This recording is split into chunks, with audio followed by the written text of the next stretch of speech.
Hello friends, नमस्कार। मैं सुभाष कुमार। स्वागत है मेरे चैनल के वाईपी स्मार्ट ऑफिस क्लासेज में। आज का टॉपिक है मेरा एमएस एक्सेल के बारे में, जो कि हम इससे पहले कंप्यूटर पे काम किया करते हैं, लेकिन आज हम बताने वाले हैं मोबाइल पे एमएस एक्सेल से काम कैसे करें।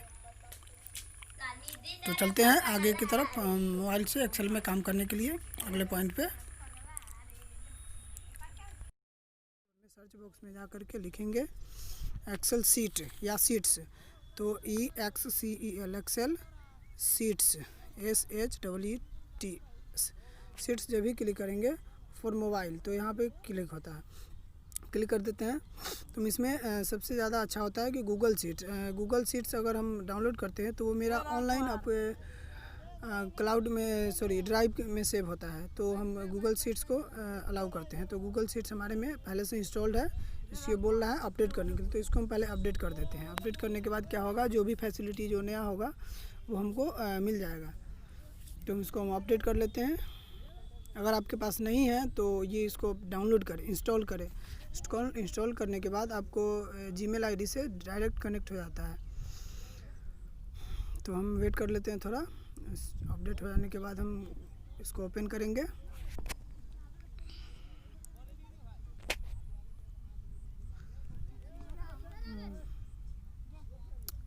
तब तक के लिए मैं बता दूं कि ये गूगल सीट्स आपको जैसे हम कंप्यूटर पे एक्सेल पे काम करते हैं उसी तरह से इस पे भी हम काम करेंगे। तो ये मेरा अपडेट हो गया है, तो इसको हम ओपन करते हैं। यहाँ पे देखते हैं कि कुछ फ़ॉन्ट्स होम पेज खुलता है। यहाँ पे जैसे जो भी सीट्स हमने पहले से तैयार करके रखा होता है वो मेरा है यहाँ पे।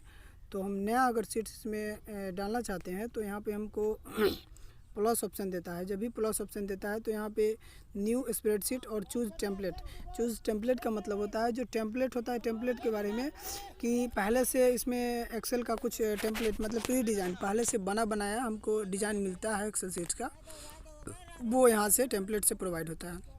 तो हम यहाँ पे नया सीट्स बनाएंगे। तो नया सीट्स के लिए हम न्यू स्प्रेडशीट पे क्लिक करेंगे और यहाँ पे नया सीट्स हमको मिलता है। नया सीट्स में अब देखते हैं कि यहाँ पे कोई फंक्शन तो आपको दिया नहीं है, आप कन्फ्यूजन होंगे। तो कन्फ्यूजन मत होइए, इसके लिए आपको काम करने की ज़रूरत है। जैसे कि हम मान लिए कि हमको किसी का डाटा बनाना है स्टूडेंट का, तो यहाँ पे जैसे कि कॉलम नंबर ए में आप देते हैं सीरियल नंबर। तो इसको हम पहले सीरियल नंबर को कर लेंगे। तो ऊपर लिखेंगे, तो इसके लिए लिखने के लिए यहाँ पे नीचे टेक्स्ट करने के लिए फॉर्मूला देता है। तो सीरियल नंबर लिखेंगे तो SR डॉट नंबर हो गया। इसको आप सही कर दीजिए, हो गया। अब ये दूसरा हेडिंग आपका आता है कैंडिडेट्स नेम, फुल नेम। तो फुल नेम ऑफ कैंडिडेट्स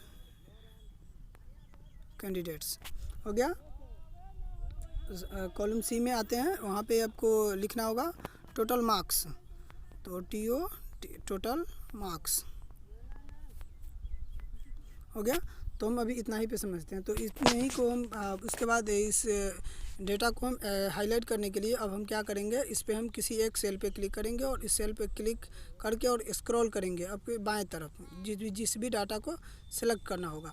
तो उस पर हम क्लिक करने के बाद देखिए यहाँ पे स्क्रॉल कर रहे हैं और नीचे तक हम 20 डाटा लेते हैं। चलिए 21 ले लेते हैं क्योंकि हमको सीरियल नंबर भी लिखना होगा। इसके बाद इसको सेलेक्ट हाईलाइट करने के बाद हम नीचे देखते हैं कि आपके पास बॉक्स आ गया। तो इसमें बॉर्डर लगा देते हैं। तो बॉर्डर लगाने के लिए आप यहाँ पे क्लिक करेंगे और इसमें बॉर्डर्स आता है, टाइप ऑफ बॉर्डर्स, जो ऑल बॉर्डर लगाते हैं क्योंकि जितना सेलेक्ट किए हुए रहते हैं उसमें ऑल बॉर्डर लगता है। तो चलिए ऑल बॉर्डर लगा दिए और उसके बाद हमको बॉर्डर में अगर कुछ स्टाइल देना है तो बॉर्डर स्टाइल पे क्लिक करके आप इसमें से बॉर्डर का मोटाई आप फिक्स कर सकते हैं या वेब कर सकते हैं या डॉट कर सकते हैं, डैश कर सकते हैं। तो इसी तरह से हम बॉर्डर की मोटाई देते हैं। तो ये हम सेलेक्ट कर लिए एक कोई और चलते हैं बैक में। उसके बाद आता है बॉर्डर कलर। अगर बॉर्डर कलर आप चेंज करना चाहिए, बॉर्डर कलर चेंज करके अगर रेड करना चाहते हैं या ग्रीन करना चाहते हैं तो वो हम उस तरह से आप कर सकते हैं। उसके बाद आता है कस्टम, यहाँ से आप रीसेट कर सकते हैं। तो हम कलर सेट कर लिए बॉर्डर में। उसके बाद अब आते हैं अगला पॉइंट है मेरा इस बॉर्डर में अगर जैसे कि हम बॉर्डर लगा दिए तो इसमें अगर कोई जैसे कि इसमें इस जो टेक्स्ट है इस टेक्स्ट पहले हेडिंग टेक्स्ट को हम सेंटर करेंगे जो कि हमको अच्छी तरह से दिखे। तो सेंटर करने के लिए आपको जब सेलेक्ट कर लेते हैं उसके बाद सेंटर करने के लिए यहाँ पे क्लिक करते हैं और सेंटर करते हैं। ये अलाइनमेंट होता है आपको, ये लेफ़्ट अलाइनमेंट ऊपर वाला हो गया और ये सेंटर अलाइनमेंट और ये राइट अलाइनमेंट। तो इस तरह से हम सेंटर अलाइनमेंट कर देते हैं कि टेक्स्ट अच्छा दिखे। उसके बाद अगर आपके पास कॉलम की चौड़ाई देखिए, जैसे कि देख रहे हैं कुछ टेक्स्ट कटा हुआ है, तो कॉलम की चौड़ाई बढ़ाने के लिए आपको इस पर क्लिक करने के बाद कॉलम पे और राइट एरो और लेफ़्ट एरो का सिंबल आता है, उसको हम क्लिक करके और हल्का स्क्रॉल करते हैं, खींचते हैं, तो वो हमारा कॉलम की चौड़ाई बढ़ता है। ठीक उसी तरह से अगर रो की चौड़ाई बढ़ाना चाहते हैं तो रो की चौड़ाई पे रो पे क्लिक करके और स्क्रॉल करते हैं तो उसकी चौड़ाई थोड़ी सी बढ़ती है। उसके बाद आता है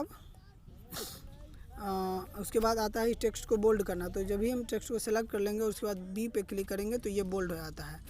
अगर इसकी चाहते हैं कि इसकी साइज़ हम थोड़ा सा और बड़ा करें तो उसके लिए हम देख रहे हैं आपको टेक्स्ट को सेलेक्ट करने के बाद यहाँ पे ए जो लिखा हुआ है ऊपर ए पे क्लिक करते हैं तो यहाँ पे विभिन्न प्रकार के फॉर्मेटिंग का टूल है दिया हुआ। तो यहाँ पे जैसे कि इटैलिक कर सकते हैं, तिरछा कर सकते हैं, अंडरलाइन भी कर सकते हैं, तो हम इस तरह से फॉर्मेटिंग कर सकते हैं। उसके बाद ये है आपका टेक्स्ट को सेल में ऊपर शो करेगा या सेंटर में शो करेगा या डाउन में शो करेगा, जो भी हमको शो कराना है वहाँ पे हम शो करा सकते हैं। तो हम यहाँ पे सेंटर पे कर दिए। ये आपका था शब्द का साइज, तो इसको हम साइज़ को बढ़ा घटा सकते हैं एक एक करके, तो हम इसको हम 12 रहने देते हैं। चलिए अगला आता है आपका टेक्स्ट कलर। शब्द का कलर किस तरह होना चाहिए, जैसे कि हमने बताया कि बॉर्डर का कलर किस तरह होना, उसी तरह से शब्द का कलर, तो हम इसको ग्रीन करते हैं। चलिए अगला आता है फ़ॉन्ट कलर। फ़ॉन्ट कलर यानी फ़ॉन्ट कहने का मतलब होता है कि जो शब्द होता है आपके शब्द का स्टाइल किस तरह का होना चाहिए, वो उसकी बात करता है। तो वो हम दिखाते हैं कि जैसे कि हमने यहाँ पे हेडिंग नहीं दिया है, हेडिंग पहले दे देते हैं। हेडिंग देखिए, हेडिंग देने के लिए एक चीज़ आपको बता दें, अगर मान लिए कि हम यहाँ पे नाम लिख चुके हैं और हेडिंग नहीं दिए हुए हैं तो इसमें हेडिंग देने के लिए हमको क्या करना होता है, एक्स्ट्रा सेल एक ऐड करना होता है। उसके लिए हम जिस सेल से ऊपर ऐड करेंगे उस सेल पे एक बार क्लिक कर देंगे, रो पे, और उस रो के ऊपर क्लिक करने के बाद नीचे दाहिने साइड में आपको प्लस का बटन शो कर रहा है। ऊपर प्लस है तो ऊपर सेल ऐड होगा और नीचे प्लस है तो नीचे होगा। तो ऊपर हमको करना है तो ऊपर पे क्लिक कर दिए और एक सेल रो ऐड हो गया। तो उसी तरह से हम कॉलम भी ऐड कर सकते हैं। तो हम इसको अब हम मर्ज एंड सेंटर कर देते हैं, क्योंकि हेडिंग देने के लिए मर्ज एंड सेंटर का ज़रूरत होता है। तो मर्ज एंड सेंटर यही है, इसको हम मर्ज एंड सेंटर मतलब बहुत से सेलों को एक साथ जोड़ करके एक सेल बनाया जाता है। तो इस सेल में हम हेडिंग लिखते हैं, जो कि हेडिंग होता है कि टोटल यानी कि क्विज रिजल्ट हो गया, QI क्विज रिजल्ट। चलिए तो इसको भी सेम उसी तरह से हम इसका कलर बदल सकते हैं, इसका बैकग्राउंड कलर भी बदल सकते हैं। जैसे कि हमने देखा कि इस पे क्लिक करके और इस गिलास वाले सिंबल पे क्लिक करते हैं और जिस भी कलर को सेलेक्ट करते हैं वो कलर उस तरह का हो जाता है। तो ये मेरा बैकग्राउंड कलर हो गया टेक्स्ट का। तो अगला पॉइंट आता है मेरा, अब हम इसमें तो लिख दिए, अब इसमें देखते हैं क्या सीरियल नंबर लिखने के लिए होता है क्या। इस पर क्लिक करते हैं और फिर उसी तरह टेक्स्ट एंड फार्मूला में जाते हैं और न्यूमेरिक को सेलेक्ट करते हैं और एक बार लिखते हैं और नीचे एंटर दबाते हैं। इसी तरह से करके हम लिखते जाते रहते हैं। चलिए ये हो गया। चलिए उसमें अगर नाम लिखना है, फुल कैंडिडेट्स नेम, तो इसमें नाम लिखना है तो हमको ठीक उसी तरह से सेलेक्ट कर लेते हैं और अल्फ़ाबेट को सेलेक्ट करते हैं और यहाँ से हम लिखते हैं। जैसे कि हो गया यहाँ पे अविनाश कुमार स्पेस हो गया और एंटर दबाते हैं, निचले सेल में आता है राजेश कुमार हो गया। ठीक इसी तरह टोटल मार्क्स लिखने के लिए फिर उसी तरह न्यूमेरिक को सेलेक्ट करते हैं और यहाँ पे लिखते हैं 50 60 70। ठीक इसी तरह से अब ये जो फॉर्मेटिंग हो गया तो अब हम यहाँ से ऑनलाइन शेयर भी कर सकते हैं इसको। जैसे कि यहाँ पे बोल रहा है फाइंड एंड रिप्लेस, यहाँ पे अगर किसी शब्द को सुधारना है तो यहाँ से हम चेंज कर सकते हैं राइट एरो से जाकर के, क्रिएट या फिल्टर या डाटा वैलिडेशन कर सकते हैं, नेम रेंज को बढ़ा सकते हैं। तो ये तो हो गया हमको। देखिए नॉर्मल काम एक्सेल पे मोबाइल पे इतना ही कर सकते हैं हम लोग। इससे ज़्यादा करने के लिए आप बने रहिए मेरे चैनल पे। नेक्स्ट वीडियो जो होगा आपको एक्सेल पे एक्सेल का ही आएगा। आप शाम को इसका नोटिफिकेशन आपको मिल जाएगा। चलिए तब तक के लिए धन्यवाद मेरे चैनल पे बने रहने के लिए।